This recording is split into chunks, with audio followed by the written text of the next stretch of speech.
सावधान क्यों न होवे। कबीर उजड़ खेड़े ठीकरी गड़गड़ गए कुमार। वो रावण सरीखे चले गए भाई लंका के सिकदार। कबीर ऊंचा दिसे धौल हरा मांडी चीती पोल। एक हरि के नाम बिना ये जम मारेगा रोल। कबीर ऊंचा मंदिर मैड़ियाँ चूना कली ढुलाए। एक हरि के नाम बिना भाई तद पर ले जावे। परमेश्वर बंदी छोड़ कबीर परमेश्वर जी हम काल जाल में फंसी हुई भोली आत्माओं को अपने सूक्ष्म वेद द्वारा अपनी उस सच्चिदानंद घन ब्रह्म की वाणी द्वारा हमें सावधान कर रहे हैं, हमें यथार्थता की तरफ ले जाना चाहते हैं कि हे भोली आत्माओं, आप जिस लोक में रह रहे हो ये तो तेरा लोक नहीं है, ये तेरा रहने का स्थान नहीं है, तेरा मूल ठिकाना नहीं है।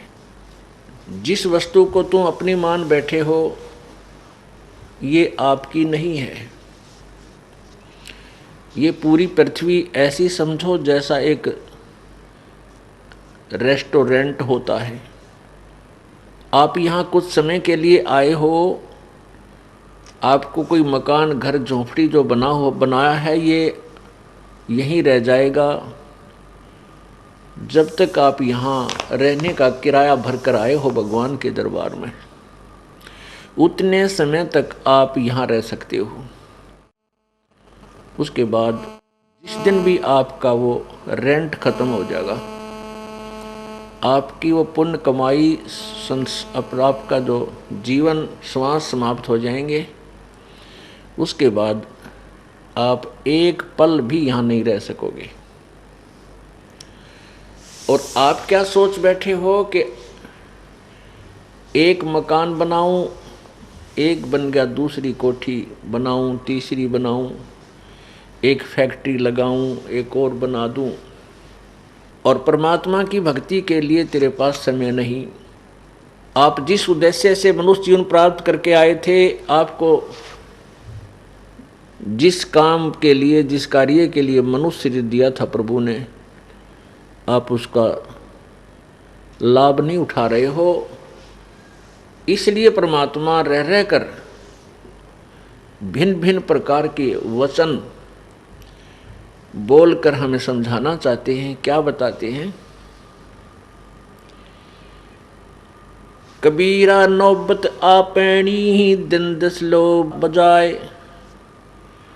ये पुरपटन ये गली भाई बहर न देखो आए।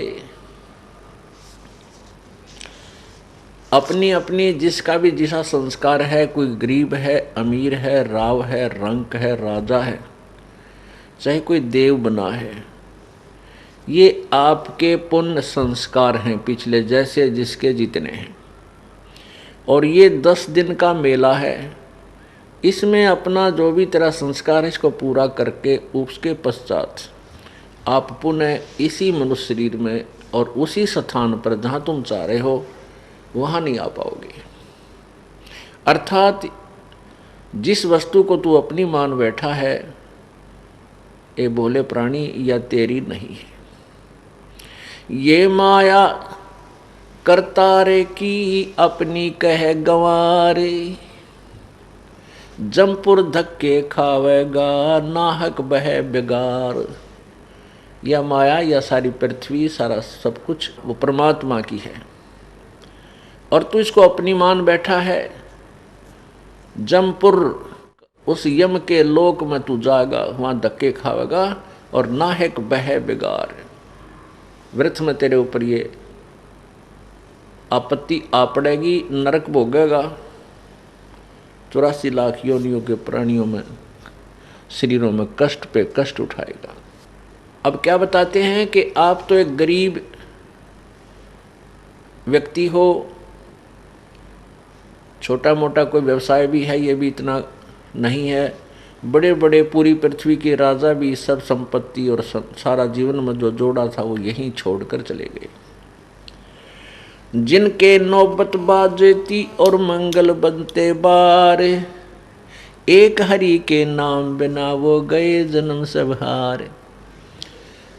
पहले समय में राजा लोगों के द्वार के आसपास किले के बाहर एक ऐसा स्थान बनाया जाता था, वहाँ हाथियों को बांध देते थे 100, 200, 500।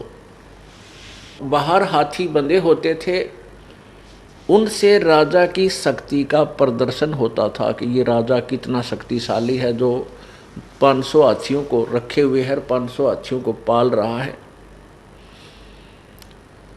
तो परमात्मा कहते हैं ये शोभा उस राजा ने जो बनाई थी, मैंगल बोलते हाथी को, बार माने अपने बारने आगे द्वार पे, जिनके नौबत बाजती, बाजे बाजा करते हैं, और मैंगल माने हाथी बंधते बार, द्वार के आगे हाथी बन जा करते हैं। एक हरि के नाम बिना वो गए जन्म सब हारे। परमात्मा की भक्ति ना करके अपने मनुष्य जीवन को बर्बाद करके चले गए। काया तेरी है नहीं, ये माया कहाँ से हुई, चरण कमल में ध्यान रखो इन दोनों को खोए। जब तेरा शरीर ही नहीं है, तेरे साथ नहीं जाएगा, इसको यहीं अंतिम संस्कार कर दिया जाएगा। तब बोले प्राणी इस माया को तू अपनी कैसे मान बैठा, इसका क्या समाधान बताते हैं। चरण कमल में ध्यान रख इन दोनों ने खोए, यानी पर अपने गुरुदेव ने जो तुझे मार्ग बताया है आत्म कल्याण का, उसी के आदेशानुसार अपना जीवन निर्वाह कर, जीवन सफर पर चल, फिर तेरा छुटकारा निश्चित हो जाएगा। सातों शब्द जो बाजते घर घर होते राग, वो मंदिर खाली पड़े इब बसन लगे काग। उन राजाओं के महलों में जहाँ पर बड़े मनोरंजन के कार्य हुआ करते थे, और आज वो मंदिर, वो महल खाली पड़े हैं, उनमें काग बोल रहे हैं। आपने देखा होगा जगह जगह गांव में, कुछ गांव में ऐसा है, कुछ नवाबों की पुरानी हवेलियां, महल खंडर हुए पड़े हैं। लाल किला जिसको बनाने में पांडवों ने कितना मेहनत किया था, वो कहाँ गए पांडव, और वो किला यहीं पड़ा है। कबीरा थोड़ा जीवना ये मांडे बहुत मंडान, सभी उबा पंथ सरिये राव रंग सुल्तान। परमेश्वर कहते हैं कि जीवन तो तेरा सीमित है, कोई 10 वर्ष जीवे है, कोई 20 वर्ष, कोई 50 वर्ष, कोई 5 वर्ष, कोई 60 वर्ष, कोई मैक्सिमम 100 वर्ष ला ले। आज जो बुजुर्ग माई और बाई 70-80 वर्ष के हो चुके हैं, उनसे बात करके देखो कि आपके जीवन का अनुभव बताइए। आपको आज 80 वर्ष पूरे हो चुके हैं, आपको कैसा लगता है, कितना समय लगता है आपको? वो कहता है ऐसा लगा है जैसे कल की बात है। 80 वर्ष ऐसे चले गए चुटकी में। और शेष कितने जीवन की आशा है? 20 वर्ष और, यानी 100 वर्ष मैक्सिमम मानकर चले। और आशाएं कितनी हैं? माल गाड़ी में नहीं चले, इतनी इच्छाएं अभी शेष हैं। क्या कहते हैं? आया बुढ़ापा बैरी, पड़ी परिवार में ममता गैरी। आया बुढ़ापा बैरी, पड़ी परिवार में ममता गैरी। पोता ब्याल हो या मन में रैरी, हेली करवा जो खड़ी, रहेली करवा जो खड़ी। हेर नर दोख दोख लुट गया आगी अंत घड़ी। बुढ़ापे में क्या सोचा है बुजुर्ग? देखो पोता पोती हुए पाछे बच्चे सारा कमांड संभाल लेते हैं और उसके पास कुछ नहीं रहता, केवल आशाएं इच्छाएं रह जाती हैं। तो क्या सोचता हो बूढ़ा कि भगवान पोता ब्याह लो, इस ये पोता मेरा ब्याह आ जाए मेरी आँखों के सामने, बस आनंद काया हो जाए और एक हवेली बना दूं, वर्तमान के शब्दों में कोठी, एक कोठी और बना दूं। और उस बुढ़े की कोई सुने नहीं, ना बालक माने ना पोते सुने, पर उसकी अपनी वह सेक चिल्ली वाली कामना खत्म नहीं होती। तो जिसके पास भक्ति नहीं है, भगवान का नाम नहीं है, उसका बुढ़ापा उसके लिए दुश्मन, और जिसके पास भक्ति है उसके लिए उसका बुढ़ापा मित्र बन जाएगा। क्योंकि बच्चों को सलाह बड़े बुजुर्ग तब तक देते हैं जब तक वो खुद सोचन समझन योग्य नहीं होते। और ये भी हमें भगवान के तत्व ज्ञान से ये भी हमें पता चल जाता है कि इस बच्चे के भाग्य में जो है वही मिलेगा। ना तेरे चीचू करण तक वो कंपत्ति होगा और ना ही किसी और तरीके से। हाँ, तरीका एक है कि ये बच्चा तेरे वाला यदि भगवान से जुड़ जावे तो परमात्मा फिर इसकी आपत्तियों को हल्का करने लग जाएगा। ऐसा हो जाता है तो उसका तो बुढ़ापा कति स्वर्ग बन गया। ऐसा नहीं भी होता है, बच्चे नहीं भी मानते हैं, तो इस ज्ञान को आधार बना ले, अपनी भक्ति में बाधा नहीं आने दे। बच्चे युवा हो जाते हैं और बाल बच्चेदार हो जाते हैं तो वो बालक नहीं रहते, वो बहुत सोच समझ के कदम उठाते हैं। लेकिन बुजुर्ग ने सोचा है बूढ़ा कि ये नाश करेगा, बस युवाड़ यहाँ काम बिगाड़ेगा, मेरी मानता नहीं। अपने समय में जैसे बचपन था हमारे, जब उस समय कुछ और माहौल था, और तरह की व्यवसाय था। अब इस उम्र में हम 68-60 साल के हो गए, 58 वर्ष के, अब कितना परिवर्तन हो गया। अब हम बच्चों को उस अपने पुराने हिसाब से सेट करा तो कैसे होंगे? हमारी सोच तो 50 वर्ष पुरानी है। तो इस दृष्टिकोण से आधी लड़ाई हम आप बना लें बुढ़ले। तो इनको चाहिए, जिनको नाम ले लिया, अग बेटा भगवान ने याद रखो और नेक नीति तक काम करो, परमात्मा बरकत जरूर देता है आपके किए कर्म का। और कोई हानि भी होती है तो ज़्यादा होनी हो वह कम में टलेगी, ये नियम है ईश्वर का, और नहीं तो हानि नहीं होगी। तो इस तरह विचार करके अपनी भक्ति करता रहे। बच्चे कोई सलाह मांगे तो जिसी बुद्धि काम करे दे दे, बेटा मेरी तो इतनी बुद्धि काम करे है, और आप बुद्धिमान हो और भी किसी आपके साथी सहयोगी से सलाह करके इस काम को कर लीजिए। होना है फिर परमात्मा के अधीन, क्योंकि हम उस मालिक के कंट्रोल में हो गए। अब हमें आउट ऑफ लाइन नहीं जाने देगा परमात्मा। जब हम उसकी शरण में हैं, उसके उपदेश ले लिया है, उसके नियमों का पालन कर रहे हैं, तो वो परमेश्वर हमें बिल्कुल ठीक लाइन पर चलाएगा, बाहर नहीं जाने देगा। इसलिए बूढ़ा बुजुर्ग जो है अपने उस बुढ़ापे को फिर बहुत आसानी से पूरा कर जाएगा। नहीं तो ये शत्रु है, आया बुढ़ापा बैरी। जितना वृद्ध होता जाएगा, क्योंकि 2 बेटे 2 बेटी, फिर उनका 2-2 3-3 संतान है। अब पोते के गड़बड़ होगी तो बूढ़ा दुखी, पोती का होगी तो बूढ़ा दुखी, बेटी का होगी तो बुजुर्ग बुढ़िया दुखी हैं। तो कितनी कहाँ तक की आपत्तियाँ आने के लिए रास्ते खुल गए। और भगवान की भक्ति में जुट जा खूब डट के, और फिर ये भी होगा कि राम नाम पर जुट गए तो निश्चिंत हो गए। जो नाम पर नहीं लगे हैं तो संतोष हो जाएगा, भाई अपना कर्म मिलेगा बच्चे को, थोड़ा दुख होगा घना नहीं होगा। तो इस प्रकार हम अपने इस जीवन को सफल करेंगे। तो यहाँ क्या बताना चाहते हैं कि कबीर परमेश्वर जी कहते हैं, कबीर जीना थोड़ा जीवन तो थोड़ा और बांडे बहुत मंडाण, पता नहीं कितनी इच्छाएं पाल ली।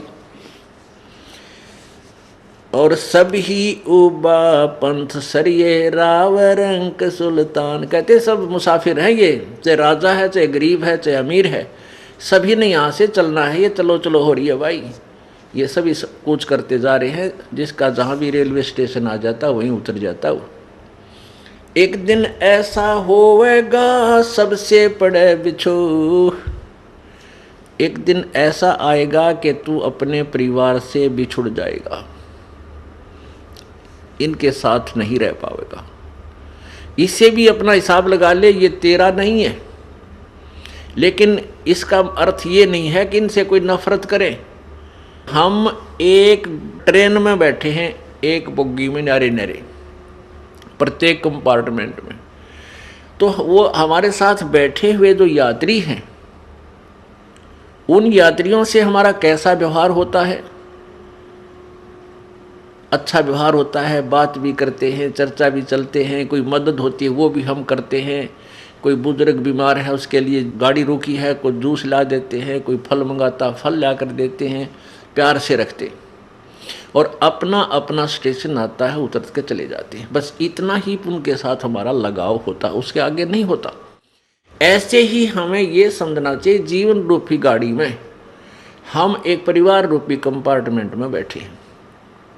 तो हमारा फर्ज बड़ा है, जब तक हमारा स्टेशन ना आता ना उतरे, इतना प्रत्येक की मदद करें जो जिसके योग्य है, जिसकी आवश्यकता है, और प्यार से रहें। बिल्कुल कोई झगड़ा नहीं, अपना एडजस्टमेंट करके चलें। तो एक जीवन रूपी गाड़ी के इस कंपार्टमेंट में बैठे हैं, तो ये सफ़र अच्छी तरह तय हो जाएगा। और उस कंपार्टमेंट में बैठे आपस में झगड़ा करें, लड़ पड़े, तो 2 घंटे मुश्किल हो जा पार उस सफ़र के, जीवन दूभर हो जा। तो इसको हमने इस तरह सोच के अपने इस जीवन रूपी सफ़र को सुखमय बनाना है। कबीर, एक दिन ऐसा होवेगा सबसे पड़े बिछो, राजा राणा राव रंक सावधान क्यों ना हो। उजड़ खेड़े ठीकरी ये घड़गड़ गए कुमार, वो रावण सरीखे चले गए भाई लंका के सरदार। आप देखते हो कहीं कहीं पर गांव के गांव पुराने समय के हिसाब से वो उजड़ हो गए, वो गिर गए, नष्ट हो गए, और वहाँ ऊंचे ऊंचे टीले बन गए हैं, और उनमें टूटे फूटे जो है ना पुराने मिट्टी के बर्तनों के वो ठीकरी पड़ी है, टुकड़े पड़े। तो परमात्मा याद दिलाते हैं, वो भी तुम्हारे तरह इन कोठी बनाए बैठे थे यहाँ पर, और आज उनका क्या हाल हो रहा, वो मकान ना वो सब कुछ नष्ट हो गया। तो ये तो अस्थायी सटे है आपका, यहाँ पर टेम्परेरी सटे है, अस्थायी आपका जो है ना पड़ाव है। और हमने अपने निज घर की तरफ प्रस्थान किया हुआ है। किन्होंने? जिनको मनुष्य जीवन मिल गया और साथ में ये यथार्थ मार्ग मिल गया, रास्ता मिल गया अपने घर का। तो उन्होंने अपना उद्देश्य यही रखना है कि हमने अपने घर जाना है। अस्थायी जहाँ भी हमने रुकना पड़ जाता है रात्रि में किसी शहर में, कोई धर्मशाला में, तो वो धर्मशाला ही होती है। तो ये हमारी एक धर्मशाला है। जैसे इस जीवन की धर्मशाला हमें ये क्षेत्र मिल गया, अपना ये घर है। लेकिन उद्देश्य क्या है कि हम घर जा रहे हैं, अपने सतलोक जाएंगे। ये तो धर्मशाला है, यानी एक होटल है, इसमें हम रुके हुए। इस तरह इस जीवन को आगे चलाना है। ये बिल्कुल ये बातें कहने सुनने की नहीं है, ये कर पाड़न की है। इनको अपनी पल्ला गांठ में बना लो, विशेष डायरी में नोट कर ले, और दूसरे तीसरे दिन एक बार पढ़ ले। कति शांत मनता है, नो नहीं नित्य नियम की तरह रेल सी बना कर पढ़ लिया, नहीं। इनको पढ़ने का तात्पर्य से जोर दे यू क्या क्या कह रखा भगवान ने, और फिर हम भूले नहीं गए उस उद्देश्य को जिसके लिए हम यहाँ आए हैं। ऊंचा दिस है धौलहरा मांडी चीती पोल, एक हरि के नाम बिना यो जम मारेगा रोल। रोल मारना माने धोखा देना।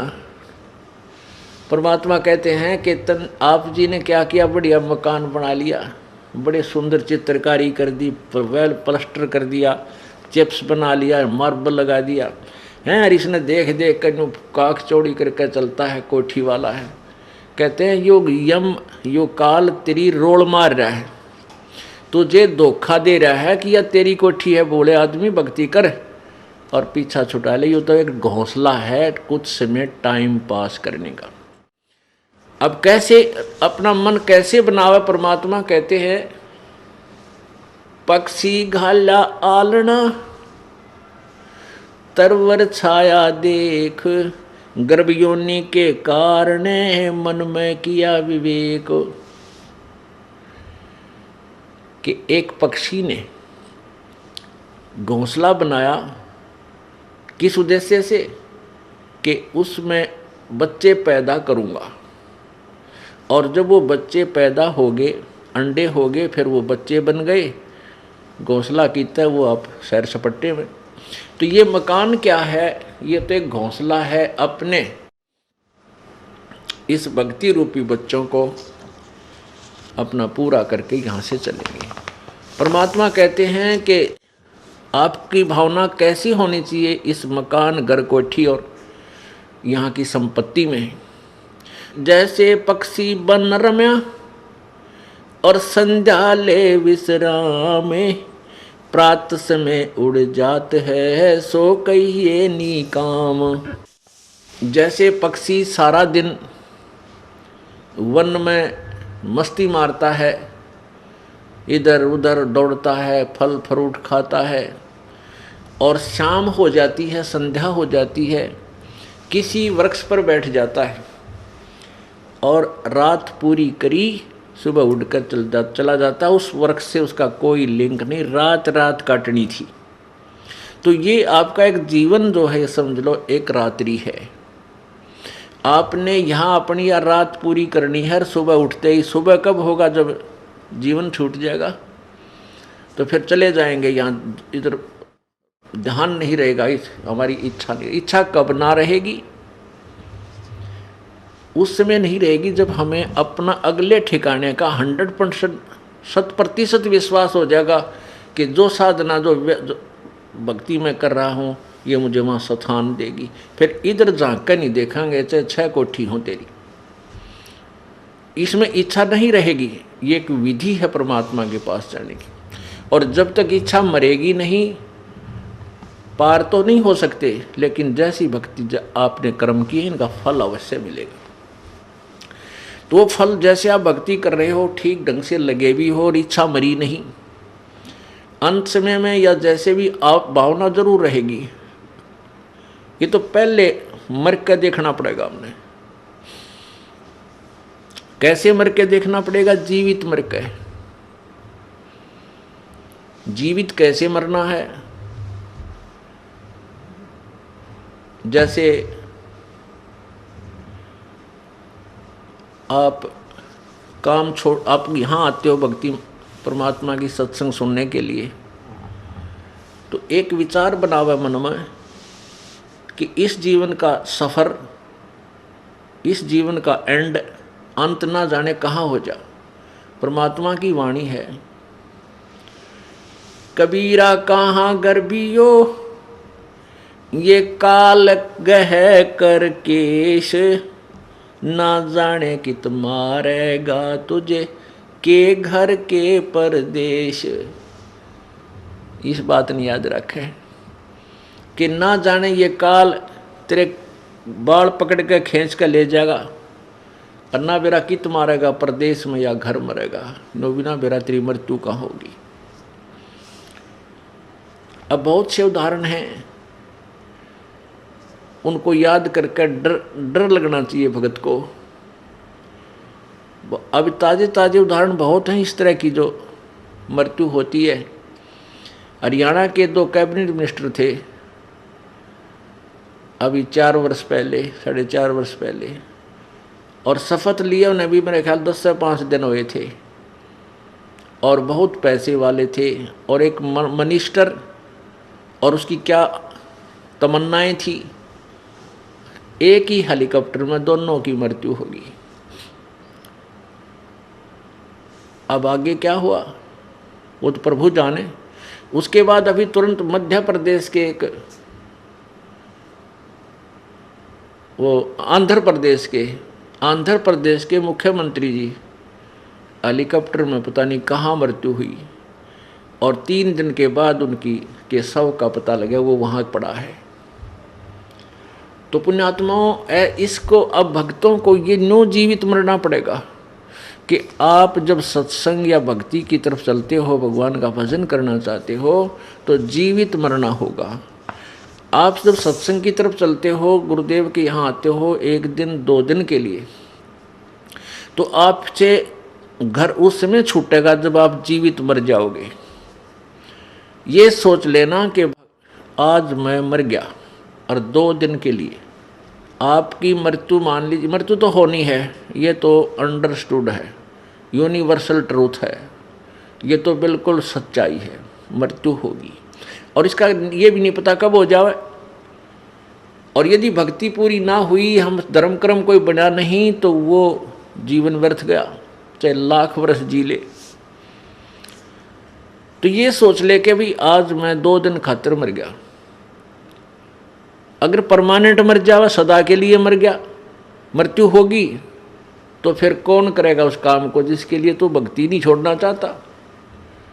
ये सोचता है कि मेरा कार्य बिगड़ जाएगा, मुझे हानि हो जाएगी, और परमानेंट मर गया, फिर क्या होगा?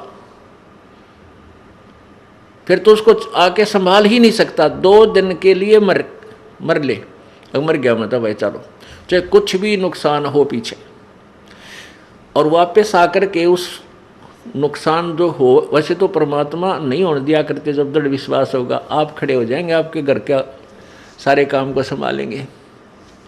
परंतु आप ये सोच कर चलो कि आज मेरी मृत्यु होगी, 2 दिन मर गया मैं, 3 दिन के लिए मर गया, तो वापस आकर कम से कम उस बिगड़े हुए ने फिर ठीक तो कर लेंगे, और फिर साथ भगवान की पावर होगी, भगवान की शक्ति हमारे साथ होगी, तो वो और शीघ्र ठीक होगा।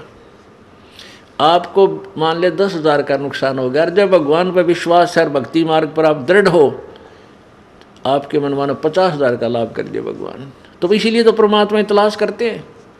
और जब परमात्मा मारे कैसा घसियारा हो, तो फिर उसने क्यों तलाश करें? क्या हो सकता है फिर उसके पीछे दौड़ धूप करने की?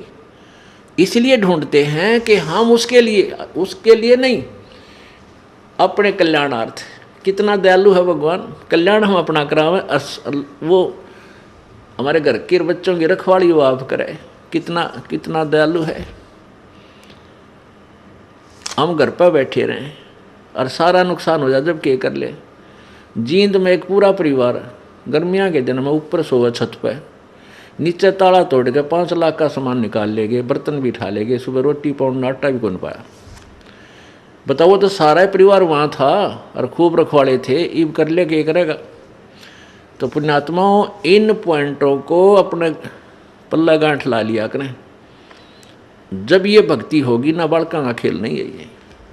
और परमात्मा कहते समझा है तो सिर धर पाऊं और बहर नहीं रे ऐसा दाओ। जब तेरे आगे समझ में कि तो काम करे, पीछा छूटेगा। इस जन्म में कर ले चाहे किसी और जन्म में कर लिए, कभी मनुष्य जीवन मिला, ये तो आपने करना पड़ेगा, या ट्रेनिंग, यो कोर्स पूरा करना पड़ेगा, और फिर सदा के लिए सुखी होंगे। अपना एक सतलोक स्थान है, वो शाश्वतम स्थानम।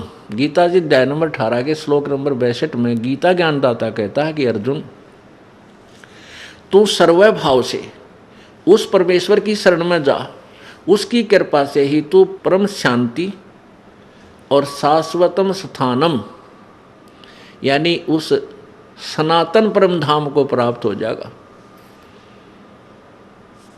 गीता जी अध्याय नंबर 15 के श्लोक 4 में कहा कि जब तुझे तत्व ज्ञान मिल जावे, उस तत्व ज्ञान रूपी शस्त्र के द्वारा इस अज्ञान रूप अंधकार को काट के अच्छी तरह इस ज्ञान को समझकर उसके पश्चात उस परम पद परमेश्वर की, उस परमेश्वर के उस परम पद की खोज करनी चाहिए, जहां जाने के बाद ये साधक फिर लौट कर संसार में कभी नहीं आते, और जिस परमेश्वर ने सारे ब्रह्मांडों की रचना की है। और गीता ज्ञानदाता कहता है कि मैं भी उसी की शरण हूं, वो वही पूजा के योग्य है। और अपने विषय में गीता ज्ञान दाता चौथे अध्याय के 5वें श्लोक में कहता है कि अर्जुन तेरे और मेरे बहुत जन्म हो चुके हैं, तू नहीं जानता मैं जानता हूं। गीता अध्याय नंबर 2 के श्लोक 12 में कहा कि अर्जुन ये मत समझ कि ये राजा लोग तू और हम अभी वर्तमान में हैं, अब हम पहले भी जो जन्मे थे और आगे भी होंगे। इससे सिद्ध है कि गीता ज्ञान दाता वो स्वयं भी नाशवान है, जन्म मृत्यु होती है। गीता जी अध्याय नंबर 4 के श्लोक नंबर 9 में गीता ज्ञानदाता कहता है कि मेरे जन्म और कर्म दिव्य हैं, अलौकिक हैं। जन्म तो होता है लेकिन वो कुछ अलौकिक है। और गीता जी अध्याय नंबर 10 के श्लोक नंबर 2 में गीता ज्ञानदाता ब्रह्म अर्थात काल बोल रहा है श्री कृष्ण जी के शरीर में। वो कहता है कि मेरे जन्म को, मेरी उत्पत्ति को ना ऋषि जन जानते, ना ये देवता जानते, ना ये सिद्ध जानते, क्योंकि ये सब मेरे से ही उत्पन्न हुए। अब इससे सिद्ध हो गया कि गीता ज्ञानदाता का जन्म तो हुआ है, लेकिन ये ब्रह्मा विष्णु महेश आदि देवता और ऋषि नहीं जानते, क्योंकि ये इसकी संतान है। अब पिता की उत्पत्ति को संतान नहीं बता सकता, दादाजी बतावे, उसकी डेट ऑफ बर्थ भी बता देगा। ऐसे ही पूर्ण परमेश्वर परम अक्षर ब्रह्म कबीर भगवान ने आकर के इस काल भगवान की ब्रह्म की उत्पत्ति, इसका डेट ऑफ बर्थ भी बता रखा है हमारे को। तो कहने का भाव ये है कि उस परमात्मा की भक्ति से हम सतलोक जाएंगे। वहाँ जाने के बाद फिर हमारा कभी जन्म मृत्यु नहीं होगा, वहाँ परम शांति, वहाँ कोई दुख नहीं। यहाँ से तो हमारी टिकट कटेगी, ये तो फाइनल है। इसलिए हमने मरना तो है, लेकिन मरने के बाद कहाँ जाना है ये इच्छा प्रबल हो जानी चाहिए। अब वो उमंग, वो हिलोर उठे अंदर से, जैसे कबीर परमेश्वर जी की कृपा से आदरणीय गरीबदास साहिब जी उस सतलोक को आँखां देख कर आए थे, और उसके बाद उनको इतनी उमंग भर गई थी उस स्थान को देखकर कि वाह वाह अमरपुर जाऊंगा, वाह वाह अमरपुर जाऊंगा। जैसे बालक का चाचा डाक रहे, वाह मामा का जाऊंगा, मामा का जाऊंगा, नानक का जाऊंगा। तो ऐसी उमंग भर जानी चाहिए हमारे अंदर के सचमुच वहाँ इतना सुख होगा। अब जैसे पुण्यात्माओं, जब आप भक्ति कर रहे हो, पुण्यदान कर रहे हो, तो मृत्यु होगी, धोखा सा ना लगे। मृत्यु तो होगी, जबरदस्ती होगी, ना चाहोगे तो भी होगी। लेकिन उस समय ये बात याद आ जाएगी कि खाली ना चले, कुछ तो बना भगवान। जैसे बच्चा विद्यार्थी सारा वर्ष पढ़ता है, तैयारी करता है, एग्जाम आ जाते हैं तो घना ना डरता हो, और जिसने किताब बैठा गया ना देखी मस्ती मारता है इंडिया, वो तो कांपन लग जाए, कुछ ना लिखा हुआ याद होगा वो भी भूल जाता है। तो ऐसे हम अब भक्ति आप जी कर रहे हो, ये व्यर्थ नहीं जाएगी, नहीं तो फिर भगवान के सारे शास्त्र फेल हो जाएंगे। लेकिन यदि आप मर्यादा में रहते हुए सद्भक्ति करते रहोगे तो ये पर फल आपको मिलेगा जो परमात्मा ने बता रखा है, इसको कोई टाल नहीं सकता। इस तरह अपने दृढ़ विश्वास करके इस मार्ग पर लगना है। संसार कुछ भी कहे, वो तो जनता बोली, उसको पता नहीं, ज्ञान नहीं, वो तो आपके विषय में कुछ भी बोल सकते हैं, ना उनका दुख माने और ना उनका कहने तक अपने मार्ग से विचलित हो। इतनी बात याद अवश्य रखें और कोशिश हो कि उनको भी इस मार्ग पर लाने की चेष्टा करो। वो भी आप ही के भाई बहन, सतलोक से आए हुए एक ही पिता की संतान है। हमारा कोई शत्रु नहीं है, कोई भी शत्रु नहीं है। और कोई भी आपके साथ कोई 19-21 कर रहा है तो वो काल करवा रहा है आपको अशांत करने के लिए। तो ठीक, अपना बचाव अवश्य करे, किसी तरीके से हो अपना बचाव करे और भक्ति करता रहे। उसको शत्रु वाले दृष्टिकोण से ना देख करके एक पागल कुत्ता समझ ले। अगर पागल कुत्ते से कैसे बचा जाता है वो सारे तरीके अपनाए रखे, बस इतनी सी बात। अब क्या बताते हैं, ऊंचा दिसे धौलरा ये मांडी चीती पोले, एक हरि के नाम बिना यो जम मारेगा रोल। यो काल रोल मार रहा तुम्हारी, तुमने बहका रहा है, मूर्ख बना रहा है, तुम्हारे साथ धोखा कर रहा है। ये बढ़िया बढ़िया कोठी तेरी, ये बेटी तेरी, या कार तेरी, नहीं, तेरा तो अपना शरीर भी नहीं है। हाँ ठीक है, जिन बच्चों का आपके साथ संयोग है, इनको एक धनी के बच्चे जानकर, एक मालिक के बच्चे जानकर इनकी परवरिश कर, इनकी सेवा कर, जो तेरे योग्य है, जो तुझे सौंपी गई है। वो किस दृष्टिकोण से करे बच्चों, अपने बच्चों का पालन? जैसे एक नौकरानी, इस दास ने देखा जब ये नाम उपदेश मिला, ये ज्ञान प्रभु का मिला, उसके बाद आंखें चार हो जाती है इंसान के। तो हर एक प्रक्रिया देखा करता था कि जहाँ हमारा ऑफिस था उससे एक कोठी छोड़कर दूसरी में एक बहुत बड़ा अच्छा सेठ रहता था, कोई फैक्ट्री का मालिक। उसकी एक लड़की थी 7-8 वर्ष की, और उस बच्ची का जो स्कूल था वहाँ से ज़्यादा यानी 5-10 किले दूर होगा, 2000 फुट की दूरी पे। तो एक नौकरानी रखी हुई थी स्पेशल उसी लड़की के लिए।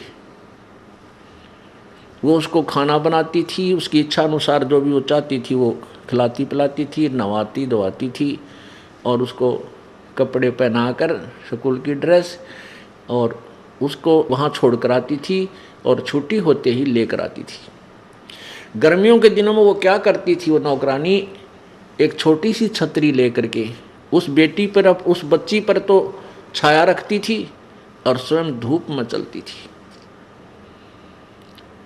क्योंकि उसके मालिक की बेटी है वो।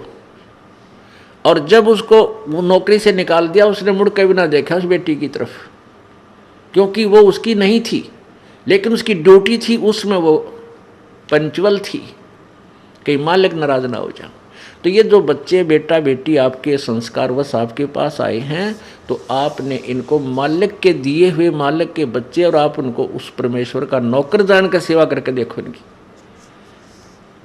तो फिर आपकी ठीक है, थोड़ा बहुत लगाव बच्चे में बन जाता है, लेकिन वो 2 दिन पीछा पर खत्म हो जाता है। जिसको ये हरदम यादगी कि तेरे नहीं है, अभी तो हम अपने मानते हैं इनको, और यहाँ बिगाड़ होता है। ये सोच ले ये अपने हैं ही नहीं। एक लेवा एक देवा दूतम, कोई किसी का पिता न पूतम, ऋण संबंध जुड़ा एक ठाठा, अंश में सब 12 बाटा। बहुत से प्रमाण परमात्मा ने बहुत से ऐसे उदाहरण दिए हैं, एग्जाम्पल दिए हैं, जिससे हम अपना दिल रोक सकते हैं, डांट सकते हैं, और परमात्मा के चरणों में दृढ़ हो सकते हैं। उनको अपनाना चाहिए। ये फार्मूले होते हैं जिनसे ये प्रॉब्लम हल होया करते। इन प्रॉब्लम्स को सोल्व करने के ये तरीके हैं, और ऐसे ही होंगे, और किसी तरीके से ये हल हो ही नहीं सकता। जो परमेश्वर ने आकर के स्वयं उसकी जो है ना समाधान बताए हैं, हमने उन्हीं का पालन, उन्हीं का प्रयोग करना पड़ेगा, तब हम इस एग्ज़ाम में सफल होंगे। काचना व मैडिया चूना माटी लाए, और मी चुनेगी पापनी ही दौड़ के लेगी आए। क्या बताते हैं परमात्मा कि कहा चुनाव है मैडियाँ, मैडी बड़ी बड़ी कोठियाँ, और कहते हैं चूना माटी लाए।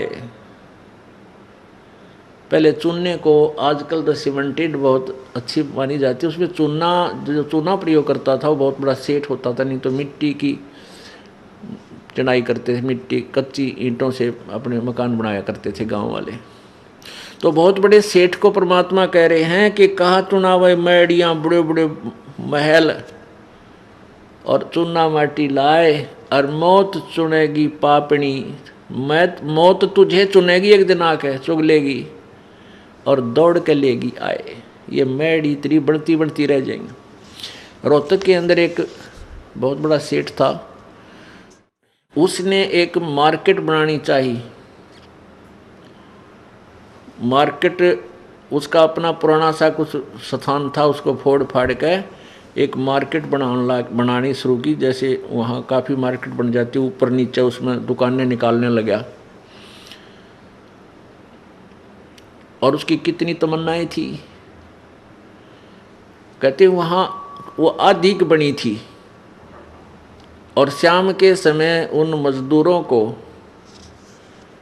उनकी मजदूरी का हिसाब करके, और स्वयं वह टूटी चाल रही थी, गर्मियाँ के दिन थे, उसके नीचे बैठ कर नहाने लग गया।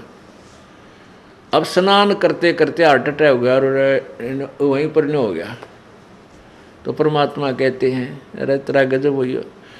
ठीक है वो तो दिन आना था, पर जो कुछ और भी करने के लिए संदेश दिया मालिक ने 100 बार, वो क्यों नहीं किया। अब वो ना वह कोई ठीक वो कोई और प्रयोग करेगा, उसका तो काम नहीं आई। ठीक है भक्ति भी करता रहता और वो जो भी काम था उसको भी साथ लगा रहता, दोनों काम करता। वो कब करता जब पूर्ण संत की, देखो अधूरे संत नकली संतों से भी लाभ नहीं होता, और गलत साधना से भी जीव सफल नहीं हो सकता, जीवन सफल नहीं हो सकता, ना भक्ति सफल हो सकती। तो पुण्यात्माओं, भक्ति मार्ग के अंदर वर्तमान में पूरा विश्व बिल्कुल बालक जैसा है, चाहे वो संत कलाम हैं, चाहे मैं ऋषि की पदवी पा रहे हैं बोली आत्माओं में, और चाहे वो मंडलेश्वर कहलाते हैं, जगत गुरु की पदवी आप पर लिखवा रहे हैं। किसी को भी ABC कह भी नहीं पता भक्ति मार्ग का। इस बात को सुनकर प्रत्येक आदमी जो प्रथम बार सुनता है इस दास के इन वचनों को, वो मन में बहुत से दोष पैदा कर लेता है। वो सोचता है कि ये अपने आप को पता नहीं क्या समझता है, बड़ा अभिमानी है अपने आप को रामपाल पता नहीं क्या बनाए बैठा है। नहीं, इस दास का ना तो यो कोई खानदानी प्रोफेशन था, अग भाई हमारे दादे परदादे इसे काम पर लग रहे थे, नहीं, एक किसान परिवार में जन्म था इस दास का, और 2 रोटी परमात्मा ने बढ़िया दे रखी थी, जूनियर इंजीनियर की नौकरी थी। परमात्मा ने ना जाने किस प्रकार अनहोनी की है, या इस दास को वो खजाना दे दिया जिसकी पूरे विश्व को आवश्यकता है, और इसके अतिरिक्त कोई अल्टरनेट नहीं, जीव सुखी हो जाए या वो कोई धनवान हो सके, कोई तरीका नहीं। हाँ, बेईमाना, चोरी, ठगी, ये तरीके समाज ने अपना लिए हैं धनी होने के, लेकिन इनसे कभी धनी नहीं हो सकता, ना शांति हो सकती। तो उस शांति को प्राप्त करने के लिए, जैसा कि प्रसंग चल रहा था कि न तो गीता ज्ञानदाता स्थायी है, न उसकी जीवन मृत्यु समाप्त हुई है, और न ब्रह्मा विष्णु महेश और अन्य देवता, क्योंकि ये उसी के अंतर्गत हैं, उनको भी नहीं ज्ञान है यथार्थ भक्ति मार्ग का, इसलिए वो भी शाश्वत स्थान को प्राप्त नहीं कर सकते। और इस दास को ज्ञान हुआ उस परम अक्षर ब्रह्म का, पूर्ण परमात्मा की भक्ति का। इस दास के बताए हुए मार्ग से वो परमात्मा प्राप्ति हो सकती है, और कोई तरीका नहीं इस विश्व में नहीं है। इसको चाहे अभिमान सोच लो या कति यथार्थ और सच्चाई मान लेना। हाँ, ये कुछ दिन के बाद आप फिर बाद में पश्चाताप किया करोगे कि सचमुच वो सत्य कहा करते थे। अब एक थोड़ी सी झलक आपको दिखाएंगे कि ब्रह्मा विष्णु महेश और देवताओं को कितना ज्ञान था, ऋषि और महर्षि को कितना ज्ञान था, और उनका ज्ञान ऐसा है तो उनको समाधान, वो शाश्वत स्थान उनको मिला कैसे होगा, नहीं मिला होगा, इसलिए वो काल के जाल में रहे हैं और हैं। उसके लिए आपको एक छोटा सा प्रमाण देते हैं, श्री देवी भागवत महापुराण क्लियर कर देगी।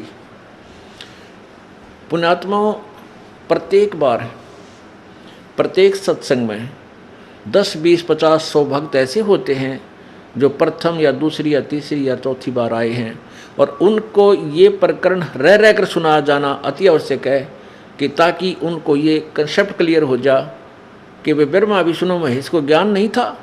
हाँ, बिल्कुल नहीं था। भक्ति मार्ग का उनको कोई ज्ञान नहीं है, था कि है भी नहीं अभी तक।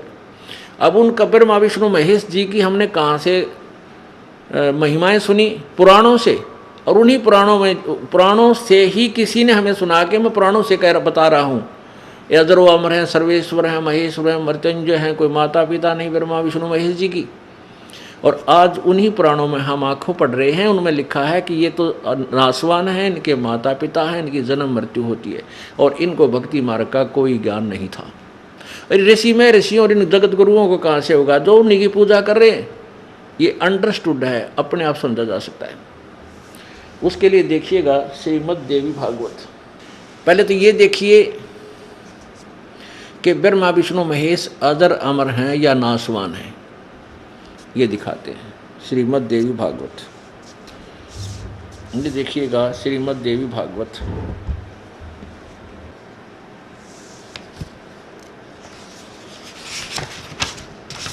श्रीमद् देवी भागवत, संपादक है हनुमान प्रसाद पोद्दार चिमन लाल गोस्वामी। कहाँ से प्रकाशित है? प्रकाशक एवं मुद्रक हैं गीता प्रेस गोरखपुर, गोविंद भवन कार्यालय कोलकाता का संस्थान। अब इसके 123 पृष्ठ पर यह क्लियर हो जाएगा कि ये नासवान है ब्रह्मा विष्णु महेश जी, अविनाशी नहीं है। ये देखिए तीसरा स्कंद, ये है स्कंद तीसरा और संक्षिप्त देवी भागवत। इसके प्रश्न नंबर 123 पर यहाँ क्या लिखा है? तुम शुद्ध स्वरूपा हो, तुम शुद्ध स्वरूपा हो, यह संसार तुम ही से उद्भासित हो रहा है। विष्णु जी कह रहे हैं मैं ब्रह्मा और शंकर आम सभी तुम्हारी कृपा से विद्यमान हैं। हमारा आविर्भाव अर्थात जन्म और तिरोभाव अर्थात मृत्यु होता है। हमारा तो जन्म और मृत्यु हुआ करता है, केवल तुम ही नित्य हो, जगत जननी हो, प्रकृति और सनातनी देवी हो।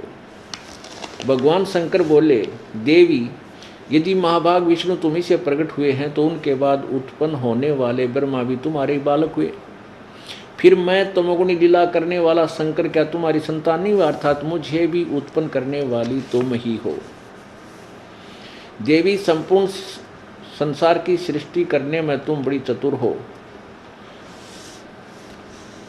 इस संसार की सृष्टि, स्थिति और संहार में तुम्हारे गुण सदा समर्थ हैं। उन्हीं तीनों गुणों से उत्पन्न हम, शंकर जी कह रहे हम ब्रह्मा विष्णु एवं शंकर नियमानुसार कार्य में तत्पर रहते हैं। अब इस उल्लेख से श्रीमद् देवी भागवत यानी दुर्गा पुराण के इस 123 पृष्ठ यानी तीसरे स्कंद में ये स्पष्ट हो गया। इसने 3 कंसेप्ट क्लियर कर दिए। एक तो श्री ब्रह्मा विष्णु महेश जी की जन्म मृत्यु होती है, ये अविनाशी नहीं है। दूसरा ये हो गया कि रजगुण ब्रह्मा है, सतगुण विष्णु, तमगुण शिव जी। ये एक ये रजगुण है, ये गुण युक्त है। रजगुण ब्रह्मा, सतगुण विष्णु, तमगुण शिव जी, और ये दुर्गा से उत्पन्न हुए, दुर्गा के बेटे हैं। अब जो प्रसंग था कि ब्रह्मा विष्णु महेश जी को आध्यात्मिक ज्ञान नहीं था, यानी तत्व ज्ञान नहीं था, वेद ज्ञान नहीं था, इसका प्रमाण आपको दिखाते। और न ही इन ऋषियों, महर्षियों और ब्राह्मणों को था। सतयुग में ही नहीं था, तो अब कलयुगी ऋषि महर्षि जगत गुरुओं को कहाँ से ज्ञान होगा? ये देवी पुराण स्पष्ट कर देगी। ये देखिएगा श्री देवी पुराण, ये वही श्रीमद् देवी भागवत है यानी दुर्गा पुराण, गीता प्रेस गोरखपुर से प्रकाशित है। इसके वही हनुमान प्रसाद पोद्दार और चिमन लाल गोस्वामी ये इनके संपादक हैं। ये वही गीता प्रेस गोरखपुर से प्रकाशित है। प्रकाशक एवं मुद्रक हैं गीता प्रेस गोरखपुर, गोविंद भवन कार्यालय कोलकाता का संस्थान। अब इसके 28 पृष्ठ पर हम देखते हैं ब्रह्मा विष्णु नारद और व्यास जी, इन सब के ज्ञान का, इनको कितना ज्ञान था ये स्पष्ट हो जाएगा। ये देखिएगा, यह है प्रथम स्कंद, पहला स्कंद और प्रश्न नंबर 28। यहाँ देखिएगा,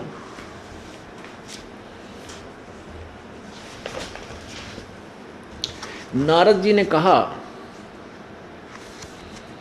महाभाग व्यास जी, तुम इस विषय में जो पूछ रहे हो, ठीक यही प्रश्न मेरे पिताजी ने भगवान श्री हरि से किया था, यानी विष्णु जी से। देवाधिदेव भगवान जगत के स्वामी हैं, लक्ष्मी जी उनकी सेवा में उपस्थित रहती हैं। दिव्य कौस्तुमणि उनकी शोभा बढ़ाती है। वे शंख चक्र गदा लिए रहते हैं, पीताम्बर धारण करते हैं, 4 भुजाएं हैं, वक्ष स्थल पर श्री वत्स का चिन्ह चमकता रहता है। वे चराचर जगत के आश्रय दाता हैं।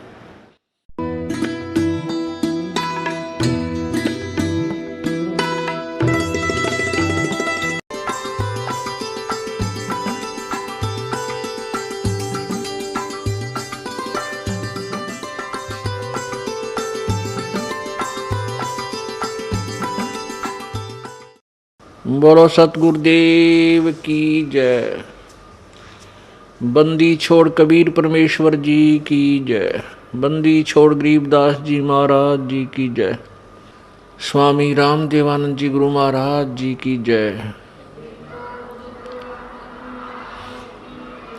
सर्व संतों की जय, सर्व भक्तों की जय, धर्मी पुरुषों की जय, श्री काशी धाम की जय, श्री छुड़ानी धाम की जय, श्री कनौथा धाम की जय, श्री बरवाला धाम की जय। सत साहिब ग्रीव नमो नमो सतपुरुष को नमस्कार। गुरु की नहीं सुर नर मुनि जन साधुआं संतों सर्वसदी नहीं। सतगुरु साहेब संत सब डंडो तुम प्रणाम। आगे पीछे मध्य हुए तिनको जा कुर्बान। नराकार निर्विषम काल जाल वैभंजनम निर्लेपम निज निर्गुणम अकलनु बेशुंदनम।